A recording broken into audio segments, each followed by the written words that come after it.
الذين كفروا وماتوا وهم كفار أولئك عليهم لعنة الله والملائكة والناس أجمعين خالدين فيها لا يخفف عنهم العذاب ولا هم ينظرون وإلهكم إله واحد لا إله إلا هو الرحمن الرحيم صدق الله مولانا العلي العظيم سبحانك لا علم لنا إلا ما علمتنا إنك أنت العليم الحكيم الحمد لله আল্লাহ পাকের দয়াতে আমরা আমাদের নিয়মিত তাফসীরের মাহফিলে বসার তৌফিক পেয়েছি। আজকে আমরা সূরাতুল বাকারা থেকে ধারাবাহিক তাফসীরের জন্য 161, 162 এবং 163 এই তিনটি আয়াতে কারিমা তেলাওয়াত করেছি। তো এই আয়াতগুলো সম্পর্ক মূলত আগের সাথে আমরা গত সপ্তাহে শুনেছি। গত সপ্তাহের আয়াতগুলোর ভিতরে এমন ছিল, আল্লাহ বলছিলেন এটা মানুষের জন্যে, মানুষের কল্যাণের জন্যে আসমানি কিতাবে কুরআনুল কারিমে, ইনজিল, তাওরাত, জাবুর ইত্যাদি কিতাবসমূহে মানুষের কল্যাণের জন্যে আমি যে সমস্ত বিধিবিধান দিয়েছি সেইগুলোকে যারা গোপন করে তাদের উপরে আল্লাহরও লানত এবং অন্যান্য লানতকারীদের লানত। যারা শরীয়তের বিধানটাকে জানার পরেও গোপন করে তাদের উপরে লানত, যদি সে নিজের স্বার্থে সেটাকে গোপন করে থাকে। তবে যদি কেউ তওবা করে এবং নিজেকে সংশোধন করে নেয় এবং পরবর্তীতে যে বিষয়গুলোকে গোপন করেছিল সেইগুলোকে আবার প্রকাশ করে সুস্পষ্টভাবে সেইগুলোকে বর্ণনা করে দেয়, তাহলে আল্লাহ বলছেন আমি তওবা কবুলকারী, আমি অতি দয়ালু, আমি তাদের তওবাকে কবুল করে নিব। এতটুকু গত সপ্তাহে আলোচনা হয়েছিল। এরপরে আল্লাহ তাআলা বলছেন ইন্নাল্লাযীনা কাফারু, নিশ্চয়ই যারা কাফের, যারা কুফরি করেছে, আল্লাহ এবং পরকালে বিশ্বাস স্থাপন করে নাই, আসমানি কিতাবসমূহের বিধিবিধানগুলোর উপরে বিশ্বাস করে না। ইন্নাল্লাযীনা কাফারু, নিশ্চয়ই যারা কাফের, ওয়া মাতু ওয়া হুম কুফফার, এবং কাফের অবস্থাতেই মৃত্যুবরণ করে। উলাইকা আলাইহিম লানাতুল্লাহি, আল্লাহ বলছেন এরা এমন মানুষ যাদের উপরে আল্লাহর লানত, ওয়াল মালাইকাতি, ফেরেশতাদের লানত, ওয়ান নাসি আজমাইন, এবং গোটা পৃথিবীর সমস্ত মানুষের লানত তাদের উপরে বর্ষিত হবে। যারা কাফের এবং কুফরি অবস্থাতেই যারা ইন্তেকাল করে, একটা হচ্ছে কাফের ছিল, পরে আবার ইন্তেকালের আগে তওবা করে ফেলছে, ঈমান এনে ফেলছে, আলহামদুলিল্লাহ সে তো বেঁচে গেছে। কিন্তু যারা কাফের এবং কুফুরির অবস্থাতে ইন্তেকাল করে এদের উপরে আল্লাহর লানত বর্ষিত হয়, সকল ফেরেশতা এবং সকল মানব জাতির লানত তাদের উপরে বর্ষিত হয়। এটা খুবই একটা কঠিন ব্যাপার যে গোটা পৃথিবীর মানুষের অভিসম্পাদ তাদের উপরে পড়তে থাকে। এই জন্য যারা কুফুরের অবস্থায় ইন্তেকাল করে তাদের জন্য বড় ভয়ের ব্যাপারে। অবশ্য আমার আপনার জন্যে এটা মাসআলা বলে দেওয়া আছে, হাদিসে পাকের মধ্যে আছে। কারো ইন্তেকালের আগ মুহূর্তের অবস্থাটা যদি সুস্পষ্টভাবে জানা না থাকে, তাহলে কারো নাম নির্ধারণ করে তার উপরে লানত করা যাবে না। কারণ আমরা দেখছি সে মারা গেছে অমুসলিম অবস্থায়, কিন্তু ঠিক মারা যাওয়ার আগে সে কোন অবস্থায় মারা গেছে সেটা আমাদের জানা নাই। অবশ্য কুরআন এবং সুন্নাহ দ্বারা যাদের কুফরিটা পরিষ্কার জানা গেছে, যেমন ফেরাউন মারা গেছে কোন অবস্থায়, এটা তো কোরআন দ্বারাই প্রমাণিত সে কাফের অবস্থায় মারা গেছে। আবু জাহাল মারা গেছে, উতবা মারা গেছে, সাইবা মারা গেছে, এই জাতীয় কিছু কিছু কুখ্যাত কাফের আছে যাদের কুফরি অবস্থাতে মৃত্যুবরণ করাটা কোরআন হাদিস দ্বারাই আবার জানা গেছে। এখন যাদের ব্যাপারে এমনটা নিশ্চিত জানা গেছে তাদেরকে লানত করতে কোনো অসুবিধা নেই। নবীজি সাল্লাল্লাহু আলাইহি ওয়াসাল্লাম বদরের যুদ্ধের পরে একটা কাফেরের নাম ধরে ধরে তাদের উপরে লানত করছেন এবং তাদের উপরে জিজ্ঞেস করছেন তাদের কি, তোমরা কি তোমাদের প্রতিপালকের পক্ষ থেকে যে ওয়াদা পেয়েছিলে সেটা কি ঠিকঠাক মতো পাইছো? আমরা কিন্তু আমাদের প্রতিপালকের পক্ষ থেকে যা যা ওয়াদা পেয়েছিলাম সেগুলো আমরা পেয়ে গেছি। তাহলে কী ব্যাপার এটা?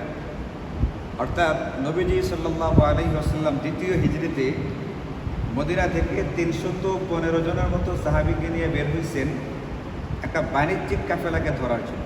কাফেরদের একটা বাণিজ্যিক কাফেলা, যাদের বাণিজ্যের মূলধনটাকে খাটানো হইতেছিল এখান থেকে একটা বিশাল মুনাফা অর্জন করে মুসলমানদের বিরুদ্ধে যুদ্ধ করার জন্য। তো অর্থনৈতিকভাবে তাদের অর্থনৈতিক শক্তিটাকে ভেঙে দেওয়ার জন্যে নবীজি একটা বাণিজ্যিক কাফেলা ঘেরাও করতে চাইলেন। কিন্তু ইত্তেফাকান ঘটনাক্রমে এখানে বাণিজ্যিক কাফেলা ঘেরাও করতে না হইয়া এখানে হয়ে গেছে একটা যুদ্ধের অবস্থা। বাণিজ্যিক কাফেলা অন্যদিক থেকে পলায়ে গেছে, অন্যদিক থেকে আবু জাহাল এক বিশাল বাহিনী নিয়ে মক্কা থেকে মদিনায় চলে আসছে মুসলমানদের বিরুদ্ধে যুদ্ধ করার জন্য। এখন যখন নবীজি মদিনা থেকে বের হয়েছিলেন তখন তো যুদ্ধ করার নিয়েও বের হননি, এই জন্য সঙ্গে কোনো অস্ত্র ছিল না। তাদের ধারাবাহিক বা নিয়মিত যে আপনার যে তরবারিটা, এই তরবারি ছাড়া সাথে অন্য কোনো অস্ত্র ছিল না।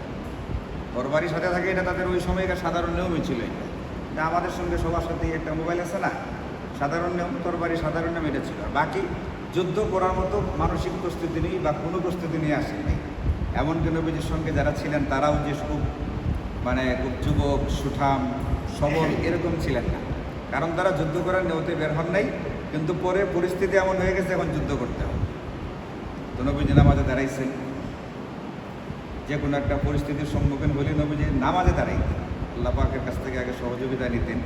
আমাদের এখানে তাফসির কেসে এটা আগে আল্লাহ বলছিলেন, হে ইমানদারেরা, তোমরা আল্লাহ পাকের কাছ থেকে সবর এবং সালাতের মাধ্যমে সাহায্য নাও। তো নবীগণ সব সময় সালাতের মাধ্যমে কি নিতেন? আল্লাহ পাকের কাছ থেকে সাহায্য নিতেন। নবীজি সারা রাত্রি নামাজ পড়লেন, দোয়া করলেন। তো নবীজিকে আল্লাহ পাকের পক্ষ থেকে ওয়াদা দেওয়া হইল, আপনি যে দুইটা দলের সম্মুখীন হতে যাচ্ছেন, এই দুইটা দলের যে দলটার মুখোমুখি আপনি হন না কেন, আপনাকে ওইটার উপরে বিজয়ী করে দেওয়া হবে। যদি বাণিজ্যিক কাফেলার আপনি মুখোমুখি হয়ে যান, বাণিজ্যিক কাফেলাও আপনাদের নিয়ন্ত্রণে আসবে। আর যদি কোনো কারণে সামরিক বাহিনীর সম্মুখীন হয়ে যান, আবু জাহালের কাফেলার সম্মুখীন হয়ে যান, ওইটার উপরেও আপনাদেরকে বিজয়ী করে দেওয়া হবে, এই ওয়াদা আপনাকে দেওয়া হবে। পরবর্তীতে যে সামরিক কাফেলা, যেটা যুদ্ধের যে কাফেলা, আবু জাহাল তার সম্মুখীন হয়ে গেছেন এবং আল্লাহ পাকের অসীম মেহেরবানিতে মুসলমানেরা অতি সহজে এই দুর্দর্শ 1000-এর বাহিনীর বিরুদ্ধে যুদ্ধ করে বিজয়ী হয়ে গেছে। আর কাফেরদের যারা আসছিল খুব হুমকি দিয়া, খুব দম্ভ আর অহংকার নিয়া, এদের ভিতরে বেশিরভাগ বড় বড় নেতা সবগুলো মরে গেছে। 70 জন মারা গেছে, এর মধ্যে শীর্ষ নেতা সবগুলো শেষ। 70 জন বন্দী হয়েছে, বাকিরা পলাইতে দৌড়াইয়া মদিনায় গিয়ে পলাইছে। যে 70 জন মারা গেছে, এদের 24 জন বড় বড় লিডার যারা ছিল, মূল যারা ছিল, এদের লাশগুলোকে বদরে একটা পরিত্যক্ত কুয়া ছিল, ওটার ভিতরে ফেলা দেওয়া হয়েছে। তো নবীজি ওই কুয়ার পারে 3 দিন পরে দাঁড়ায়, যখন মদিনা থেকে এই বদর থেকে যখন মদিনায় চলে যাবেন, বদর তো মদিনা থেকে বেশ দূরে, প্রায় সম্ভবত 60-65 কিলোমিটার দূরে, বাসে গেলে বেশ কিছুক্ষণ লাগে। ওই বদর থেকে যখন মদিনায় চলে আসবেন, আসার মুহূর্তে নবীজি ওই কুয়ার পাশে দাঁড়াইছে। তারাই বলতেছিলেন, তোমাদেরকে তোমাদের প্রতিপালক যে ওয়াদা দিয়েছিলেন সেটাকে ঠিকঠাক মতো পাইছো কিনা? বলে, সেই ওয়াদাটা কি? কেউ যদি ঈমানের সাথে মৃত্যুবরণ না করে, কুফুরের অবস্থায় ইন্তেকাল করে, কাফের অবস্থায় মারা যায়, এদের উপরে আল্লাহ, ফেরেশতা এবং সকল মানুষের লানত হবে, এদের শাস্তি কবর থেকে শুরু হবে। সেটা ঠিকঠাক মতো পাইছো কিনা? আমরা কিন্তু আমাদেরটা পাই গেছি। বলে, আমরা কি পাইছি? আমাদেরকে আল্লাহ পাকের পক্ষ থেকে কি ওয়াদা করা হয়েছিল? বিজয় দেওয়া হবে। আমাদের কাছে অস্ত্র নেই, আমাদের সঙ্গে যুবকেরা নেই, এরপরেও আমরা আমাদের প্রতিশ্রুতি ওয়াদা অনুযায়ী বিজয় পাই গেছি। হযরত ওমর রাদিয়াল্লাহু আনহু তখন জিজ্ঞেস করলেন, ইয়া রাসূলুল্লাহ, আপনি কথা বলতেছেন এমন লোকদের সাথে, লা আরওয়াহা ফিহা, যেগুলোর মধ্যে কোনো কি নেই, দেহ? তখন নবীজি বললেন যে, মা আনতুম বিআসমা লিমা আকুলু মিনহু, আমি তাদের যে কথাগুলো বলছি, তুমি বা তোমরা তাদের থেকে বেশি শুনতে পাইতেছ না। এর মানে আমার কথা তোমরা যতটুকু শুনতে পাইতেছ, তারাও ওই করতে থেকে ততটুকুই শুনতে পাইতেছে। হাদিসে পাকের মধ্যে আছে, নবীজি বলেন, মানুষ যখন লাশ দাফন করে বাড়ির দিকে ফিরতে থাকে, এখনো গুরুস্থান পার হয় না, তাদের পায়ের যে আওয়াজ, জুতার যে আওয়াজটা যে ব্যক্তিটাকে মাত্র দাফন করে আসা হলো ওই ব্যক্তি এদের ফেরত যাওয়ার পায়ের জুতার আওয়াজটা পর্যন্ত শুনতে পায়। তার মানে কত দ্রুত তাকে কবরে রূহ ফিরাইয়ে দেওয়া হয়, জীবিত করা হয় এবং প্রশ্ন উত্তরগুলো করা হয়। এই জন্যে কিতাবের মধ্যে লেখে লাশ দাফন করার পরে যারা মাইয়েদের খুব কাছের যারা আত্মীয় স্বজন আছে তাদের উচিত কবরের পাশে দাঁড়ায়া মাইয়েদের জন্য দোয়া দরুদ পড়া। রাদিতু বিল্লাহি রাব্বা ওয়া বিল ইসলামি দীনা ওয়া বি মুহাম্মাদিন নাবিয়্যাও ওয়া রাসূলা। এই দোয়াটা নবীজি বলছেন যে নাকি সকালে 3 বার পড়বে এবং এটা বিকেলবেলায় 3 বার পড়বে। হাসরের ময়দানে আল্লাহ তাআলা তাকে এমন দেওয়া দিবেন যে দেওয়ার কারণে ওই ব্যক্তি সন্তুষ্ট হয়ে যাবে। তাহলে কি পরিমাণ দেওয়া আল্লাহ দিবেন নিয়ামত? এই দোয়াটার ভিতরে ওই কবরের 3টা প্রশ্নের উত্তর আছে। কারণ আমি যদি কাউকে দাফন করার পরে তার কবরের পাড়ায় দাঁড়ায় পড়তে থাকি রাদিতু বিল্লাহি রাব্বা, রব হিসাবে আল্লাহকে পেয়ে আমি সন্তুষ্ট আছি। নবীজির হাদিস অনুযায়ী যেহেতু জুতার আওয়াজ শুনতে পায়, এর মানে কিছুক্ষণের ভিতরেই তাকে ওখানে জীবিত করা হইতেছে। আর আমি যখন কবরের পাশে দাঁড়াইয়া পড়তেছি রাদিতু বিল্লাহি রাব্বা, রব হিসাবে আমি কার উপরে সন্তুষ্ট? কবরে প্রশ্ন করবে ফেরেশতারা, তোমার রব কে? উত্তর তো এখানে দেওয়া। দ্বিতীয় অংশ হলো অবিল ইসলামি দীনা, ইসলামকে দিন হিসাবে পেয়ে আমি সন্তুষ্ট আছি। কবরে প্রশ্ন করে তোমার দিন কি? উত্তর তো এখানে দেওয়া, আমার দিন হচ্ছে ইসলাম। এরপরে আছে অবি মুহাম্মাদিন নাবিয়্যা ওয়া রাসূলা, রাসূল হিসাবে নবীজিকে পেয়ে আমি সন্তুষ্ট আছি। প্রশ্ন করা হবে নবীজি কে? উত্তর তো এর ভিতরে দেওয়া আছে। এই জন্য কবরের পরে দাঁড়াইয়া রাদিতু বিল্লাহি রাব্বাও ওয়া বিল ইসলামি দীনান ওয়া বি মুহাম্মাদিন নাবিয়্যা ওয়া রাসূলা। একটু পড়তে পারে, গুনগুন আওয়াজ করে, যেহেতু শুনতে পায়, ইস্তেগফার পড়তে পারে, কালিমা পড়তে পারে, দুরূদ শরীফ পড়তে পারে। এই আমলগুলো কবরের পারে দাঁড়িয়ে কিছুক্ষণ পর্যন্ত করতে থাকবে। হাদিসে পাকের মধ্যে আছে নবীজি বলছেন সাহাবায়ে কেরামকে একবার লাশ দাফন করার পরে তোমাদের ভাইকে এখনই জিজ্ঞেস করা হবে, ইসআলুল আন, এখনই তাকে জিজ্ঞেস করা হবে, তোমরা সে যেন ফেরেশতাদের প্রশ্নের উত্তরে অটল অবিচল থাকতে পারে তার জন্য দোয়া করতে থাকবে। তা আমাদের কাজ হচ্ছে দাফন করার পরে কবরের পারে দাঁড়াইয়া তাদের জন্য দোয়া দরুদ করা। আর আমাদের দেশের প্রচলন হচ্ছে এটা, দাফন করার পরে এখান থেকে সরাই দেয়, ভাই সরেন দোরাবা যান, দোরা ভাইকে সবাই মিলে একটু দোয়া করে পরে চলে যায়। হাদিসে বলতেছে দাঁড়ায় এখানে দোয়া দরুদ করতে, আধা ঘন্টা 40 মিনিট 1 ঘন্টা থাকবে এখানে, মৃত ব্যক্তিকে সঙ্গ দিবে, সেজন্য একা কবরে ভয় না পায়। নিজের প্রিয়জন, নিজের বাবা, নিজের মা, নিজের দাদা দাদি কেউ না কেউ কবরে আছে, তাকে সঙ্গ দেওয়া। আর আমাদের সমাজপতিরা নিয়ম বানাইছে দাফন করার পরে তাড়াতাড়ি শোকেন, এখন তাকে জীবিত করা হবে, ফেরেশতারা প্রশ্ন উত্তর করবে, তাদেরকে বিরক্ত করা যাবে। হাদিসের মধ্যে আছে দাফন করার পরে একজন কবরের মাথার কাছে গিয়ে দাঁড়ায় সূরা বাকারার শুরু থেকে নিয়ে প্রথম অংশ ওয়া উলাইকা হুমুল মুফলিহুন পর্যন্ত তেলাওয়াত করবে এবং আরেকজন পায়ের দিকে গিয়ে সূরা বাকারার শেষ 2টা আয়াতে কারিমা তেলাওয়াত করবে। এটা হচ্ছে হাদিসের কথা। আর আমাদের সমাজে নিয়ম বানিয়েছে 4 দিকে 4টা খুঁটি মারে, খুঁটি মাইরা মাটি দেওয়ার পরে বলে খুঁটিগুলো তোলা হবে আর 4 জনে 4 কুল পড়বে। 4 কুল পড়া এটা তো একটা সওয়াবের ব্যাপার, কোনো অসুবিধা নেই, কোরআন শরীফের 4টা সূরা পড়বে। কিন্তু এই যে নির্ধারিত একটা নিয়ম বানায় যে পড়া, এই নিয়ম বানায় পড়া এটা আবার হাদিস দ্বারা প্রমাণিত না। আপনি এমনি দাঁড়ায় 3 কুল পড়েন, 4 কুল পড়েন, যে কোনো কবরস্থ ব্যক্তির কবরের পাশে গিয়ে কোনো অসুবিধা নেই। এগুলো পড়ার যে সওয়াবগুলো আছে তাকে দান করে দেওয়া হলে সে পাই যাবে, কোনো অসুবিধা নেই। এই যে নিয়মটা বানানো হয়েছে, আসল যে নিয়ম সেগুলো নাই, আমাদের বানানো আমাদের নিজস্ব মন গড়া নিয়মগুলোর উপরে বিরাট গুরুত্ব দিয়ে কী করা হয়, আমল করা হয়। এবং এইগুলো যদি আমি এটার বিপরীতে গিয়ে হাদিসেরটা করতে যাই তখন আমাকে তিরস্কার করা হয়, বুঝছেন, গালিগালাজ করা হয়। কারণ আমাদের কোনটা করা উচিত বলেন, হাদিসেরটা নাকি আমাদেরটা? হ্যাঁ, এই জন্য বুঝি বলতেছেন যে আমরা আমাদের প্রতিশ্রুতি অনুযায়ী বিজয় পেয়ে গেছি, তোমরা তোমাদেরটা পাইছো কিনা। তো এটা আল্লাহ পাকের লানত তাদের উপরে হইতে থাকে।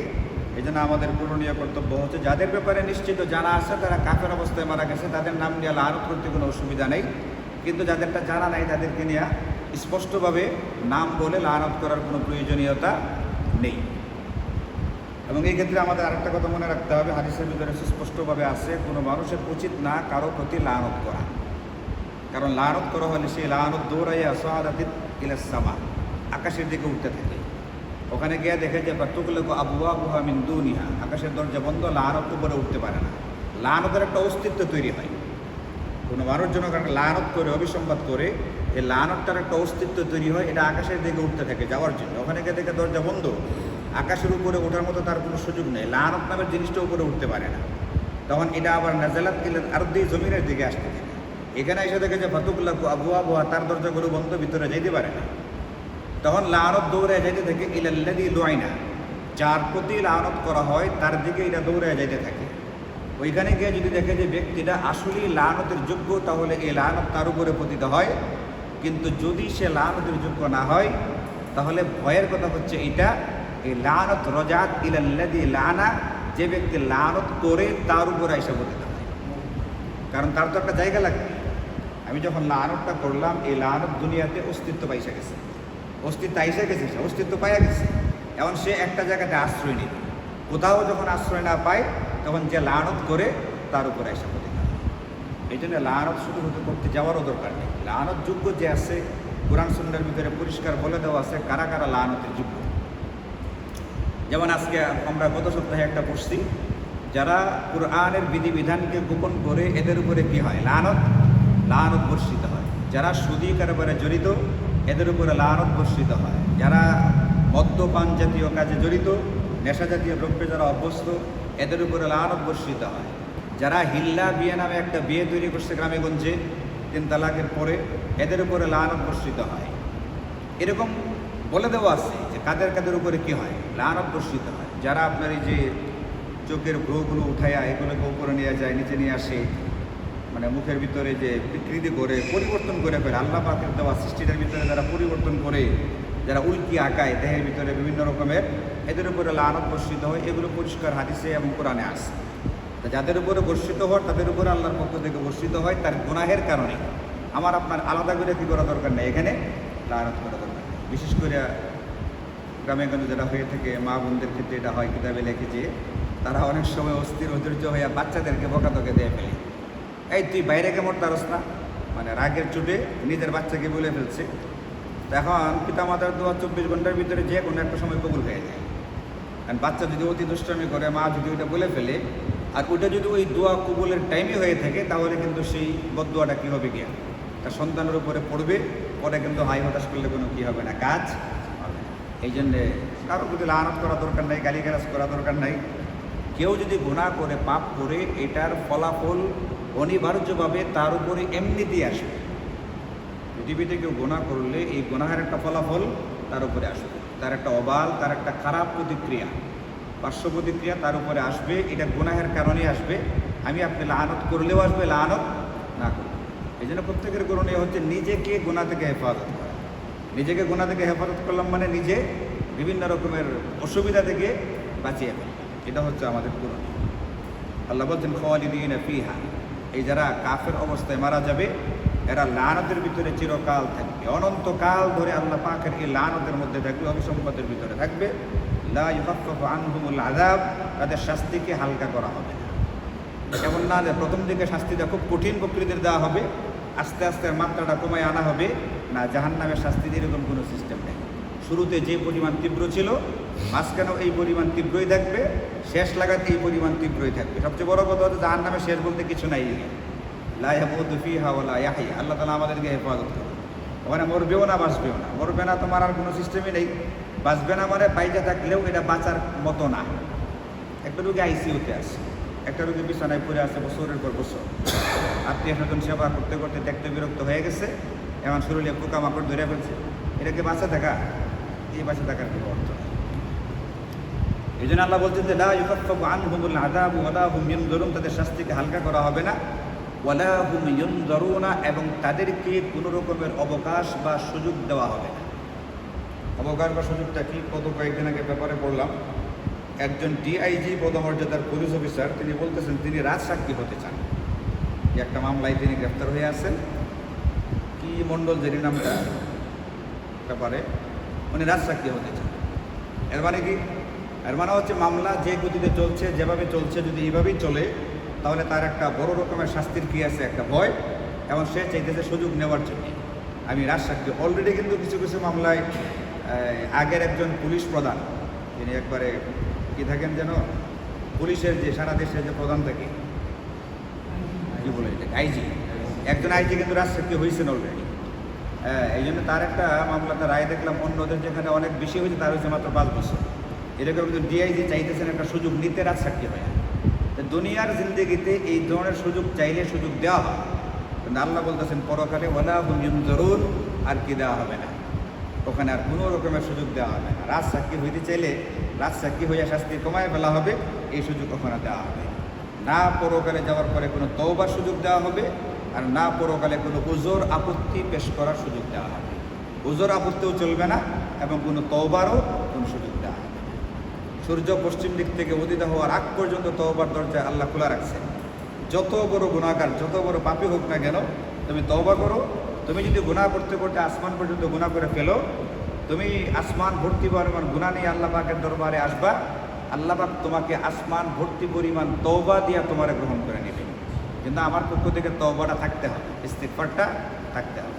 এই জন্য পরকালে যদি গুনাহ নিয়ে কেউ মারা যায়, ওয়ালা হুম ইউনজারুন, তাহলে আর কোনো দেওয়া হবে না, অবকাশ। মানুষে বলে যে মুশরিক যারা যারা শিরিকের গুনাহ করে, এরা তো জীবনে কোনোদিন আর পেয়ে যাবে না জান্নাতে। অনেকজন আমার প্রশ্ন করতেন, হুজুর সাহাবায়ে কেরাম তো ইসলাম কবুল করার আগে ওনারা তো মূর্তি পূজা করতেন, ওনারা তো মুশরিক ছিলেন, তাহলে কী হবে? কোরআন শরীফে আছে মুশরিকরা চিরকালের জন্য কোথায় যাবে? জাহান্নামে যাবে। তো নবীজির দাওয়াত দেওয়ার পরে যে সমস্ত সাহাবেরা মুসলমান হয়েছেন, ওনারা তো আগে মুশরিক ছিলেন, অনেকেই মূর্তি পূজা করছেন না, তো মুশরিক, তো ওনারা জান্নাতে কেমনে যাবে? মুশরিকদের তো কই যাওয়ার কথা না, জান্নাতে যাওয়ার কথা। এই প্রশ্নের উত্তরটা কি জানা আছে আপনাদের? কারণ ওনারা তো মুসলমান হয়ে গেছে। মুশরিক জান্নাতে যাবে না যদি মুশরিক অবস্থায় কি হয়? মারা যায়। এই যেখানে গেছে ওহুম অমাতু ওহুম কুফার, কুফরি করার পরে কাফের অবস্থাতে যদি কি হয়? মারা যায়, তাহলে সে চিরকালের জন্য জাহান্নামী হবে। কিন্তু কোনো কাফের যদি ইন্তেকালের আগেই কী করে ফেলে? ইসলাম কবুল করে ফেলে, তাহলে তো সে কী রইল না? মুশরিক রইল না, কাফের রইল না, সে তো ইসলাম কবুল করে ফেলেছে। ইন্নাল ইসলাম ইয়াহদিমু মা কানা ক্বাবলাহু। নবীজি বলেন ইসলাম কবুল করার দ্বারা এ ব্যক্তি যদি 70 বছর বয়সে ইসলাম কবুল করে, 70 বছরের পিছনের সমস্ত গুনাহ মাফ করে দেয়। যত বড় গুনাহ সে সব মাফ এক কালিমার দ্বারা। এই যে কিছুদিন আগে দেখলাম যে মাওলানা ওয়াসিকুল্লাহ নোমানি মৌলভী, ওনার হাতে ইসলাম কবুল করছে একটা ছেলে, এটা নিয়ে কোর্ট কাছারি হয়েছে, নেত্রকোনার কোর্টে থেকে তোলা হয়েছে। এই যখন কালিমা পড়ছে এই ছেলে, পিছনের সমস্ত গুনাহ কী হয়ে গেছে? মাফ হয়ে গেছে। তাহলে মুশরিক জাহান্নামে যাবে চিরকালের জন্যে যদি মুশরিক অবস্থাতে সে মারা যায়। কাফের জাহান্নামে যদি কাফের অবস্থাতে সে কী হয়? মারা যায়। এর আগে তওবা করলে আল্লাহ পাক তওবার দরজা খোলা রাখছেন সূর্য পশ্চিম দিকে থেকে উদিত হওয়ার আগ পর্যন্ত। তো আল্লাহ তাআলা আমাদেরকে এই তওবার সুযোগটাকে পদে পদে কাজে লাগানোর তৌফিক দান করুন। তো আজকে আমরা যতটুকু পড়লাম এখানকার শিক্ষণীয় বিষয়গুলোর ভিতরে 1 নম্বর হচ্ছে এটা, যে কোনো কাফের যদি কুফরি অবস্থাতে ইন্তেকাল করে মারা যায়, তাহলে সেই ব্যক্তি আল্লাহ, ফেরেশতা এবং সকল মানুষের লানতের উপযুক্ত হয়ে যায়। 2 নম্বর শিক্ষণীয় বিষয় হচ্ছে এটা, যার ব্যাপারে আমার কাছে সুস্পষ্ট কোনো দলিল প্রমাণ নাই যে সে কাফের অবস্থায় মারা গেছে, তার নাম উল্লেখ করে লানত করা যাবে না। অবশ্য যাদের ব্যাপারে জানা আছে তাদের ব্যাপারে করা যেতে পারে, কোনো অসুবিধা নেই। এবং 3 নম্বর বিষয় হচ্ছে এটা যে আমাদেরকে তওবা ইস্তিগফার যদি করতে হয় মারা যাওয়ার আগেই করতে হবে, কারণ মারা যাওয়ার পরে আর কোনো রকমের তওবা বা উযর পেশ করার সুযোগ দেওয়া হবে না। তো আখির দাওয়ানা